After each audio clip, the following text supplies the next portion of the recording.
কথা আছে সকলকে স্বাগতম। আজকে আমি একটা বেসিক কলকা নিয়ে এসেছি এবং প্রত্যেককে বলে রাখছি, যারা যারা আমার এই ক্লাস জয়েন করছো, অনেকেই বলেছে ম্যাম একটা ইউটিউব টিউটোরিয়াল খুলবে, ইউটিউব চ্যানেল খুলবে। তো আমি সবাইয়ের কথা ভেবে, সত্যি অনেক টাইম থাকে না, তো কী করবো, তো সবার কথা ভেবে আমি এই চ্যানেলটা করেছি।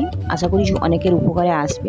ম্যাক্সিমাম জন দেখেছি যে ভীষণ ভালো মেকআপ করে, কিন্তু হেয়ারও করে, সাইডে ভীষণ ভালো করেন, কিন্তু আমাদের বেঙ্গলি ব্রাইডাল যেটা মেন জিনিস কি না, আমাদের কলকা দেওয়া, তো সেই কলকাটা অনেকেরই আসে না।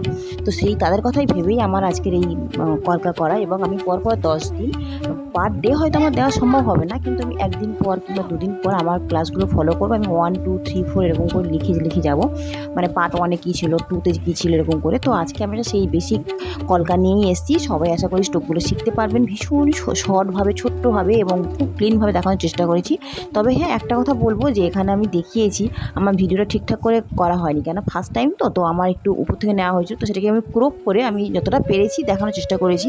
বাট সবার কাছে একটা কথাই বলছি, নেক্সট টাইম থেকে এরকম ভিডিও হবে না, অনেক ক্লিয়ার আসবে। তো দেখো, প্রথমে আমি 4টে বিন্দু করে নিয়েছি, একটা বিন্দি বসিয়েছি, তার আপ ডাউন লেফট সাইড আমি 4টে অ্যাঙ্গেলগুলো কীভাবে তোমরা মেনটেন করবে সেটাকে আমি দেখানোর জন্য 4টে ফার্স্ট আমি ডট দিয়েছিলাম। তারপরে মিডিলে যে ফাঁকগুলো ছিল সেগুলো আমি কভার করেছি।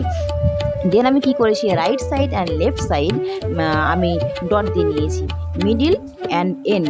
তো এইভাবে দিয়ে দেখো, মাঝখানে এদিকে 3টে, ওদিকে 3টে, দেন আউটসাইড 3টে, এরকম করে আমি ডট দিয়ে কীভাবে মেজারমেন্ট করছি। জাস্ট সবাই মাথায় রাখবে, শুধু খুব ভালো কলকা আর্টিস্ট হলে হবে না, ব্রাইডাল মেকআপ হলে হবে না, সব কিছু যাতে আপনার প্রফেশনালভাবে ভীষণ নিট অ্যান্ড ক্লিন কাজটা হয়, সেই দিকে কিন্তু আপনাদের ধ্যান দিতে হবে। তো সেইভাবে আমি কাজটা এগিয়ে নিয়ে চলছি। ফার্স্ট আমি ডট দিয়ে নিয়েছিলাম, তারপর আমরা বাংলায় কী লিখি, ত লিখি কিংবা 3 লিখি, সবাই মাথায় আছে যে কীভাবে লিখি। এবার দেখো আমি কি করছি, সেই ডটগুলো দিয়েছি, ডটের ঠিক মিডিল থেকে উপরে পর্শন দিয়ে আমি লেখার চেষ্টা করছি, এটা ফার্স্ট স্ট্রোক, ঠিক আছে। তো এইভাবে তোমরা চেষ্টা করো। তোমরা আমার এই যে ভিডিওটাই বানাচ্ছি, এই ভিডিওটা তোমরা কি করবে না, পোস্ট করে রেখে তোমরা নিজেরাই ট্রাই করো। প্রথম দিন খারাপ হবে, সত্যিই খারাপ হবে। দ্বিতীয় দিন যেমন আমি ভিডিও করছি আজকে, খুব ভালো নিট অ্যান্ড ক্লিন হয়নি, দ্বিতীয় দিন একটু খারাপ হবে, তৃতীয় দিন দেখবে আমি একদম ভীষণ সুন্দর নিট অ্যান্ড ক্লিন আমি আপনাদের সামনে উপস্থিত করছি। ঠিক তোমরাও ঠিক এইরকমই করবে, তুমি বলেই সবাইকে বলছি, তোমরা ওরকম ফার্স্ট ডট দেবে, যেতে তটা হয়তো কারো বেঁকে যাচ্ছে, কেন তুলি ধরার তো অনেকের অভ্যাস নেই, বা থাকলেও সেই প্রসেসটা হয়তো তোমরা জানো না, কিন্তু তুলি তোমরা ধরবে। আর হ্যাঁ, একটা কথা বলি, যেমন পেন চলতে চলতে পেনে একটা কালি আটকে যায়, ঠিক চলছে না, তখন আমরা কী করি, ঘষে নিই। ঠিক তেমন এখানে একটা ছোটো টিপস বলে দিই, আমরা যখন তুলিটা আমরা ইউজ করছি, ওটাও মাঝে মাঝে না কেমন মোটা হয়ে যায়, চলছে না, তখন কি করবে, হাত আছে না আমাদের, হাতের উপর পর্শনে একটু ঘষে নেবে, জাস্ট ওটাকে ইজি করে নেবে। আবার তুমি কালারে ডোবাবে, ফেব্রিক হোক, চন্দন হোক, সেখানে ডুবিয়ে আবার সুন্দর করে। তো আমি দেখো প্রত্যেকটা ডটের মাথায় থেকে আমি জাস্ট কি বলবো, লেখার চেষ্টা করছি, ঠিক আছে, কিংবা 3। তো এইভাবে তোমরা স্ট্রোকটা দেবে। দেওয়ার পরে এদিকে যদি তুমি 5টা দাও, ওদিকে 5টা দেবে। বাট ফার্স্ট কিন্তু আমি বারবার বলছি, ফার্স্ট তোমরা বিন্দির নিচে একটা ডট দেবে, আর আমাদের যে ভ্রু থাকে তার মিডিল পর্শনে একটা দেবে, আর এন্ডিং একটা দেবে। তাহলে কি হলো, তোমার একটা মেজারমেন্ট তোমার ঠিক থাকলো। তো এই মেজারমেন্ট করে তোমরা এবার মিডিলে যদি এপাশে 3টে দাও, পাশে 3টে দাও, এইভাবে দিয়ে তোমরা মেজারমেন্টটা ঠিক করবে। করার পরে তোমরা জাস্ট রাউন্ড করে ঘুরিয়ে দেবে। যে যার প্রসেস, আমি তো অভাবে বলছি, 3 ভাবে বলছি, তোমরা অন্যভাবে সেটাকে মেজারমেন্ট করতে পারো, যে যেমনভাবে তোমরা নিতে পারো। তো সেইভাবে নিয়ে তোমরা ওই 2 সাইডেরটা কমপ্লিট করবে।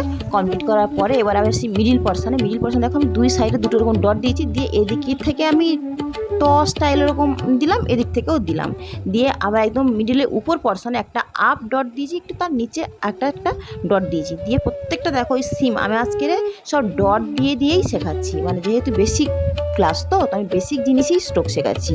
এর পরে 10টা ক্লাস নেওয়ার পরে আমি অবশ্যই তোমাদেরকে একটা অ্যাডভান্স ক্লাস নিয়ে আসবো। তো অ্যাডভান্সে কেমন কলকাগুলো হয়, তো এইভাবেই আমরা এগিয়ে চলবো। তো অবশ্যই তোমরা এই ক্লাসগুলো ফলো করবে, দেখবে ভীষণ ভালো একটা রেজাল্ট পাবে আশা করি। আর প্রত্যেক দিন কী করবে, তোমরা প্র্যাকটিস করো, প্র্যাকটিস কিন্তু মেন। তোমাদের যদি হাতে একটা তুলি একবার বসে যায় না, তখন সেই তুলি আর কখনোই কী করবো, তোমাদের কথার মতোই সে চলতে বাধ্য হবে।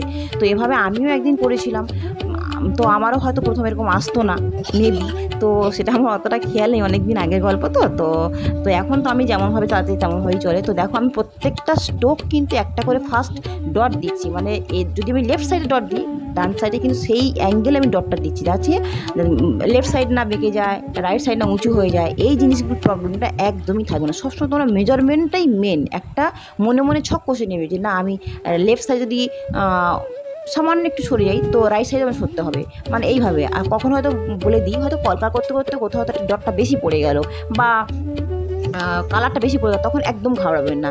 যদি রাইট সাইডে বেশি পড়ে তো লেফট সাইডে ঠিক সেইভাবেই তোমরা ওইরকম করে একটু বেশি দিয়ে দেবে, দিয়ে সেখান থেকে একটা ক্রিয়েট বানানোর চেষ্টা করবে, সেখান থেকে একটা ডিজাইন হতে পারে। তো দেখো আমি এইভাবেই কলকাটা আগিয়ে নিয়ে চলেছি। তো লেফট সাইড রাইট সাইড কোথাও একটা করে স্ট্রোক একটু বড় দিয়েছি, তো এইভাবে একটা সিম্পল মেকআপ আনার চেষ্টা করেছি। তো তোমাদের যদি সত্যি একটুও উপকারে আসে অবশ্যই কিন্তু কমেন্টে জানাবেন, এবং কেমনভাবে কলকা তোমরা পছন্দ করো সেটাও কিন্তু আমাকে কমেন্টে জানিও।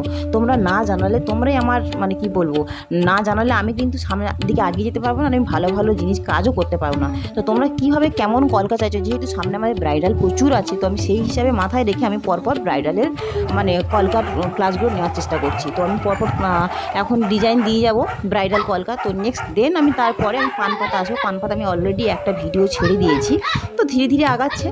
সবাইকে তো আমি বলতে পারি না যে আমি ইউটিউব চ্যানেল করেছি। তো যারা আমার বলেছিলেন যে ম্যাম একটা বানাবে একটা ভিডিও, একটা ইউটিউব টিউটোরিয়াল, তো আমি তাদের জন্য বলছি, তো একটা বানিয়েছি। তো আশা করি সবাই উপকারে আসবে। আর সত্যি যারা আমাকে ফলো করছো, মানে হার্ডলি বলছি, যারা আমাকে ফলো করছো তারা অবশ্যই কিন্তু রেসপন্স করবে যে দিদি ভালো এসছে, আমার উপকারে লাগছে, বা আমাদেরকে এরকমই চাই। তোমরা যে কমেন্ট করবে, হয়তো এক দুদিন দেরি হবে, বাট আমি প্রত্যেককে কথা দিচ্ছি আমি সেই অনুযায়ী আমি ভিডিও বানাবো এবং সেইভাবেই আমি চলবো, ঠিক আছে? তো দেখো আমার দেওয়ার পরে আমি আবার রেড নিয়ে এসেছি। রেডটা কী করলাম, ওই যে বিন্দু দিয়েছি, ডট দিয়েছি, লিখেছি, তার মিডিল থেকে আমি জাস্ট একটু করে জাস্ট টাচ দিচ্ছি, ঠিক আছে? এরপর আমি উপরে বিন্দুগুলোতে যাবো, জাস্ট সেই ডটের একটা হোয়াইট কালার যে ডট দিয়েছি তার উপরে আমি একটা করে রেড কালারের ডট দিচ্ছি, ঠিক আছে? মাঝখানে কভার করবে না, উপরে দিলে ভীষণ সুন্দর লাগবে, ভিজিবল লাগবে, ঠিক আছে? তো এইভাবে তোমরা কলকাটা পুরো কমপ্লিট করবে। তো করে যদি তোমরা সম্ভব হয়, তোমরা ফার্স্ট কে কেমন কলকা করছো, যে যেমন পারো তেমন আমাকে শেয়ার করো যে দিদি আমি তোমার থেকে দেখে আমি এই জিনিসটা বানিয়েছি এবং এটা আমার এরকমই হয়েছে। তাহলে আমি সত্যি উপকার হবে এবং আমি ভাববো যে না, আমার ভিডিওটা অলরেডি দেখা শুরু হয়েছে এবং আমার ভিডিওটা দেখে কেউ না কেউ একটা ডিজাইন করছে। তো সেক্ষেত্রে আমার অনেক বড় পাওনা। সবাই ভীষণ ভালো থেকো। দেখো আমি এন্ডিং করেছি।